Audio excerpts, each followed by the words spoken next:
ടീച്ചറിനെ ഹിന്ദിയിലെ ഏറ്റവും കൂടുതൽ ഇഷ്ടപ്പെട്ട അങ്ങനെ പറഞ്ഞാൽ കബീർദാസ്.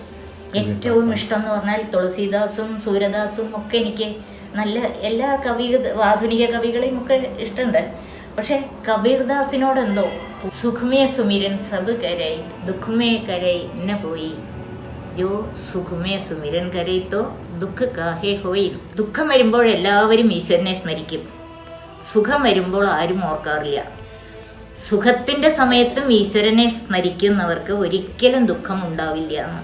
ഈ കബീർദാസിന് എന്തുകൊണ്ടായിരിക്കാം ആ കവിയോട് ഇത്രമാത്രം? അതോ എല്ലാ തത്വങ്ങളും, ഒരുപാട് തത്വങ്ങൾ, ജീവിത തത്വങ്ങൾ കബീർദാസിൻ്റെത് വളരെ സിമ്പിളായിട്ട് പറഞ്ഞു, എല്ലാവർക്കും മനസ്സിലാകുന്ന ഭാഷ. എല്ലാവർക്കും ഭാഷ പുരാണ ഹിന്ദിയല്ലേ, അപ്പൊ അത് നമുക്ക് അതിന്റെ അർത്ഥം കിട്ടിയാലേ. പക്ഷെ അത് ഭാഷയുടെ ലാളിത്യമാണ്. അതെ, മലയാള ഭാഷയുടെ സാഹിത്യത്തിന്റെ വളരെ സിമ്പിൾ കാര്യങ്ങളായിരിക്കും പറയുമ്പോൾ നല്ലോണം ഇതാവും.